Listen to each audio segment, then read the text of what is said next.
ಇಲ್ಲಿ ನೋಡಿ ತೊಗರಿಕಾಯಿ ಇದೆ 1 kg ಅಷ್ಟು. ಇದು ನಾವು ಸಾಂಬಾರಿಗೆಲ್ಲ ಬೇಳೆ ಯೂಸ್ ಮಾಡ್ತೇವಲ್ಲ, ತೊಗರಿ ಬೇಳೆ, ಅದರದ್ದು ಕಾಯಿ ಇದು. ಇದರ ಕೋಡಿ ಇದೆಯಲ್ಲ, ಅದನ್ನು ನೋಡಿ ಈ ಥರ ಬಿಡಿಸ್ಕೊಳ್ಬೇಕು. ಇದು ಇವಾಗ ಹಸಿದು, ಇದು ಇವಾಗ ಬಟಾಣಿ ಎಲ್ಲ ಬರ್ತದಲ್ಲ ಅದೇ ಥರ. ಈಗ ವಿಂಟರ್ ಸೀಸನಲ್ಲಿ ಇದು ತುಂಬ ಜಾಸ್ತಿ, ಚಳಿ ಟೈಮಲ್ಲಿ ಬರ್ತದೆ.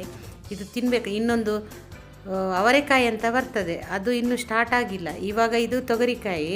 ಇದನ್ನು ನೋಡಿ ನಾನೆಲ್ಲ ಬಿಡಿಸ್ಕೊಂಡು ರೆಡಿ ಮಾಡಿ ಇಟ್ಕೊಳ್ತೇನೆ. ಇದದ್ದು ಸಾಂಬಾರು ತುಂಬ ಚೆನ್ನಾಗಿರ್ತದೆ ನೋಡಿ. ಇಷ್ಟು ರೆಡಿ ಆಯಿತು, ಇಷ್ಟು ಸಿಕ್ತು ಇದರಲ್ಲಿ. ಈಗ ಇದು ಫ್ರೆಶ್ ಇತ್ತು, ಹಾಗೆ ಇಲ್ಲಾಂದರೆ ಕೆಲವರಲ್ಲಿ ಹುಳ ಎಲ್ಲ ಇರ್ತದೆ.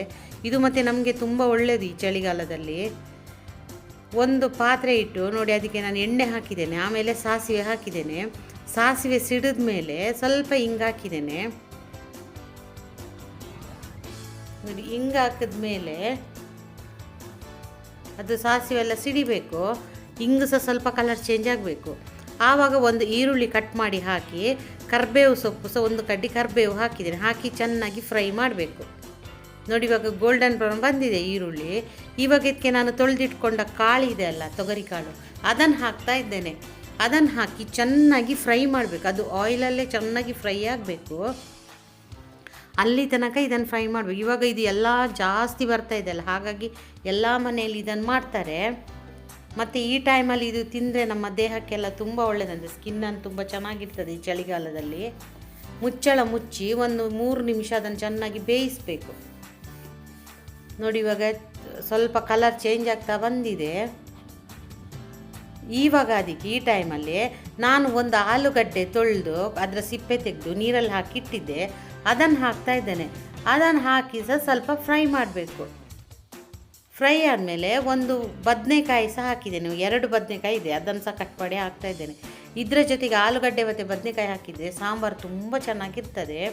ಹಾಕಿ ಚೆನ್ನಾಗಿ ಮಿಕ್ಸ್ ಮಾಡಿಕೊಂಡು ನಮಗೆ ರುಚಿಗೆ ಎಷ್ಟು ಬೇಕಷ್ಟು ಉಪ್ಪು ಹಾಕಿ ಪುನಃ ಮಿಕ್ಸ್ ಮಾಡಿ ಅದನ್ನು ನಾವು ಚೆನ್ನಾಗಿ ಮಿಕ್ಸ್ ಮಾಡಬೇಕು ನೋಡಿ. ಇವಾಗ ನಾನು ಇದಕ್ಕೆ ಮಿಕ್ಸ್ ಆಗ್ತಾ ಇದೆ ಅಲ್ಲ, ನಾನು ಒಂದು ಕಡೆ ಸ್ವಲ್ಪ ಬಿಸಿನೀರು ಇಟ್ಟಿದ್ದೆ, ಅಂದರೆ ತಣ್ಣೀರು ಹಾಕಿದ್ದೆ. ಅದು ಕಾಳೆಲ್ಲ ಸ್ವಲ್ಪ ಅಲ್ಲೇ ಒಂಥರ ಇದಾಗ್ತದೆ ಗಟ್ಟಿ ಥರ, ಅದಕ್ಕೆ ಸ್ವಲ್ಪ ಬಿಸಿನೀರು ಹಾಕಿ ಮಿಕ್ಸ್ ಮಾಡಿ ಮುಚ್ಚಳ ಮುಚ್ಚಿ ಒಂದು 5-6 ನಿಮಿಷ ಇದನ್ನು ಚೆನ್ನಾಗಿ ಬೇಯಿಸಬೇಕು. ಅಷ್ಟರಲ್ಲಿ ನಾವು ಇದಕ್ಕೆ ಮಸಾಲೆ ರೆಡಿ ಮಾಡ್ಕೊಳ್ಳೋದು. ಬೇಯುವಷ್ಟರಲ್ಲಿ ಒಂದು ಬಾಣಲಿ ಇಟ್ಟು ಎಣ್ಣೆ ಹಾಕಿ ಒಂದು ಈರುಳ್ಳಿಯನ್ನು ಮೀಡಿಯಮ್ ಸೈಜ್ ಈರುಳ್ಳಿ ಕಟ್ ಮಾಡಿ ಹಾಕಿದ್ದೇನೆ. ಆಮೇಲೆ ಒಂದು 2 ಎಸಳು ಬೆಳ್ಳುಳ್ಳಿ ಹಾಕಿ ಗೋಲ್ಡನ್ ಬ್ರೌನ್ ಬರುವ ತನಕ ಅದನ್ನು ಫ್ರೈ ಮಾಡಬೇಕು. ಈ ಥರ ಫ್ರೈ ಮಾಡಿದರೆ ಸಾಂಬಾರು ತುಂಬ ಚೆನ್ನಾಗಿರ್ತದೆ ನೋಡಿ. ಇವಾಗ ಕಲರ್ ಟ್ರಾನ್ಸ್ಪರೆಂಟ್ ಆಗಿದೆ. ಇವಾಗ ಒಂದು ಟೊಮೆಟೊ ಹಣ್ಣು ಸಹ ಹಾಕ್ತಾ ಇದ್ದೇನೆ, ಇದನ್ನು ಸಹ ಹಾಕಿ ಚೆನ್ನಾಗಿ ಫ್ರೈ ಮಾಡಬೇಕು ನೋಡಿ. ಇಲ್ಲಿ ಫ್ರೈ ಆಗ್ತಾ ಇದೆಯಲ್ಲ. ಆಮೇಲೆ ಒಂದು ಸ್ವಲ್ಪ ಲಿಂಬೆ ಗಾತ್ರಕ್ಕಿಂತಲೂ ಚಿಕ್ಕದು ಒಂದು ಹುಣಸೆ ಹುಳಿ, ಆಮೇಲೆ ಅರಿಶಿನ ಪುಡಿ ಮತ್ತು 1.5 ಸ್ಪೂನಷ್ಟು ಸಾಂಬಾರು ಪುಡಿ ಹಾಕಿದ್ದೇನೆ. ಹಾಕಿ ಪುನಃ ಅದನ್ನು ನಾವು ಫ್ರೈ ಮಾಡಬೇಕು. ಈಗ ನೋಡಿ ಅದು ಸ್ವಲ್ಪ ಬಾಣಲಿಗೆಲ್ಲ ಹಿಡ್ಕೊಳ್ತಾ ಇದೆ, ತಳ ಹಿಡಿತಾ ಇದೆ. ಅದಕ್ಕೆ ನಾನು ಒಂದು ಸ್ವಲ್ಪ ನೀರು ಹಾಕಿ ಮಿಕ್ಸ್ ಮಾಡ್ತಾ ಇದ್ದೇನೆ. ನಾವು ನೀರು ಹಾಕಿ ಅದೇನು ಇದಾಗೋದಿಲ್ಲ, ತಳ ಎಲ್ಲ ಏನು ಹಿಡಿಯೋದಿಲ್ಲ, ಹಾಗಾಗಿ ಮಿಕ್ಸ್ ಮಾಡ್ತಾ ಇದ್ದೇನೆ ನೋಡಿ. ಮಿಕ್ಸ್ ಆಗಿದೆ. ಇವಾಗ ಚೆನ್ನಾಗಿ ಫ್ರೈ ಸಹ ಆಗ್ತಾ ಬಂದಿದೆ. ಈ ಸ್ಟೇಜಲ್ಲಿ ಅದಕ್ಕೆ ಒಂದು ಬೌಲಷ್ಟು ತೆಂಗಿನ ತುರಿ ಹಾಕ್ತಾ ಇದ್ದೇನೆ. ತೆಂಗಿನ ತುರಿ ಸಹ ಹಾಕಿ ಚೆನ್ನಾಗಿ ಅದನ್ನು ಫ್ರೈ ಮಾಡಬೇಕು. ಈ ಥರ ನಾವು ಸಾಂಬಾರು ಮಾಡಿದರೆ ಟೇಸ್ಟು ತುಂಬ ಚೆನ್ನಾಗಿರ್ತದೆ. ಮತ್ತು ಇಡ್ಲಿ, ದೋಸೆ, ಅನ್ನಕ್ಕೆ ಯಾವುದಕ್ಕೂ ಇದು ಒಳ್ಳೆ ಕಾಂಬಿನೇಷನ್. ಆಮೇಲೆ ಕೊನೆಗೆ ಒಂದು ಸ್ವಲ್ಪ ಕೊತ್ತಂಬರಿ ಸೊಪ್ಪು ಹಾಕಿ ಪುನಃ ಅದನ್ನು ಫ್ರೈ ಮಾಡಬೇಕು. ಇವಾಗ ಇದು ರೆಡಿ ಆಯಿತು. ಇದು ತಣ್ಣಗಾಗಲಿ. ತಣ್ಣಗಾದ್ಮೇಲೆ ಇದನ್ನು ಮಸಾಲೆ ಮಾಡ್ಕೊಂಡು ಬರ್ತೇನೆ ನೋಡಿ. ಇವಾಗ ಇದು ತಣ್ಣಗಾಗಿದೆ ಆಲ್ರೆಡಿ. ಇದನ್ನು ನಾನೊಂದು ಮಿಕ್ಸಿ ಜಾರಿಗೆ ಹಾಕಿ ಗ್ರೈಂಡ್ ಮಾಡ್ಕೊಂಡು ಬರ್ತೇನೆ. ನೈಸಾಗಿ ಒಂದು ಪೇಸ್ಟ್ ಮಾಡಬೇಕು ನೋಡಿ. ಇಷ್ಟು ಪೇಸ್ಟ್ ಸಾಕು, ನೈಸ್. ಈಗ ನೋಡಿ, ಈ ಕಡೆ ಕಾಳು ಸಹ ಬೆಂದಿದೆ. ಎಷ್ಟು ಚೆನ್ನಾಗಿ ಬೆಂದಿದೆ ನೋಡಿ, ತುಂಬ ನೀಟಾಗಿ ಬೆಂದಿದೆ ನೋಡಿ. ತೋರಿಸ್ತಾ ಇದ್ದೇನೆ ನೋಡಿ. ನಾವು ಕುಕ್ಕರಲ್ಲಿ ಹಾಕೋದಕ್ಕಿಂತ ಇದರಲ್ಲೇ ಹಾಕಿ ಪಾತ್ರೆಯಲ್ಲೇ ಮಾಡಿದರೆ ತುಂಬ ಚೆನ್ನಾಗಿರ್ತದೆ. ಅದಕ್ಕೆ ನಾವು ರುಬ್ಬಿದ ಮಸಾಲೆ ಹಾಕಬೇಕು, ಹಾಕಿ ಮಿಕ್ಸ್ ಮಾಡಬೇಕು. ಆಮೇಲೆ ನಮಗೆ ನೋಡಿಕೊಂಡು ಎಷ್ಟು ಥಿಕ್ನೆಸ್ ಬೇಕು ಅಂತ ನೋಡಿಕೊಂಡು ನಾವು ನೀರು ಹಾಕಬೇಕು.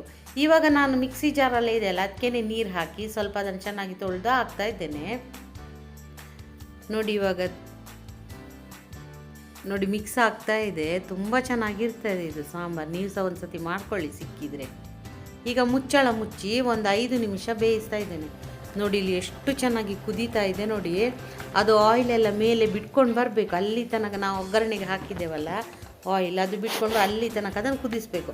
ಆವಾಗ ಸಾಂಬಾರು ಪರ್ಫೆಕ್ಟಾಗಿ ಆಗಿದೆ ಅಂತ ಅರ್ಥ. ಇವಾಗ ನೋಡಿ ಇಲ್ಲಿ ಬಿಟ್ಕೊಂಡು ಬಂದಿದೆ, ತುಂಬ ಚೆನ್ನಾಗಿ ಕುದೀತಾ ಇದೆ. ಅದು ಸೌಂಡ್ ಕೇಳುವಾಗಲೇ ಗೊತ್ತಾಗ್ತದೆ ನೋಡಿ, ತುಂಬ ಚೆನ್ನಾಗಾಗಿದೆ. ಪರಿಮಳ ಅಂತೂ ಇಡೀ ಮನೆ ತುಂಬ ಬರ್ತಾ ಇದೆ. ಕೊನೆಗೆ ನಾವಿದಕ್ಕೆ ಕೊತ್ತಂಬರಿ ಸೊಪ್ಪು ಹಾಕಿ ಮುಚ್ಚಳ ಮುಚ್ಚಿಟ್ಟು ಬಿಟ್ಟರೆ ಆಯಿತು. ಇದಕ್ಕೇನು ಸಪರೇಟ್ ಒಗ್ಗರಣೆ ಆ ಥರ ಎಲ್ಲ ಏನು ಬೇಡ. ಇವಾಗ ಸಾಂಬಾರು ರೆಡಿ ಆಯಿತು. ಇವಾಗ ನಾನು ಇದನ್ನು ಅನ್ನ ಜೊತೆ ಸರ್ವ್ ಮಾಡ್ತಾ ಇದ್ದೇನೆ. ಮತ್ತು ನಾವು ಇಡ್ಲಿಗೆ ಸಹ ತಿನ್ಬೋದು, ದೋಸೆಗೆ ಎಲ್ಲದಕ್ಕೂ ತಿನ್ಬೋದು. ನೀವು ಸಹ ಮಾಡಿ ಆಮೇಲೆ ಹೇಳಿ ನನಗೆ ಹೇಗಾಗಿದೆ ಅಂತ. ವಿಡಿಯೋ ನೋಡಿದ ನಿಮಗೆಲ್ಲರಿಗೂ ಧನ್ಯವಾದಗಳು.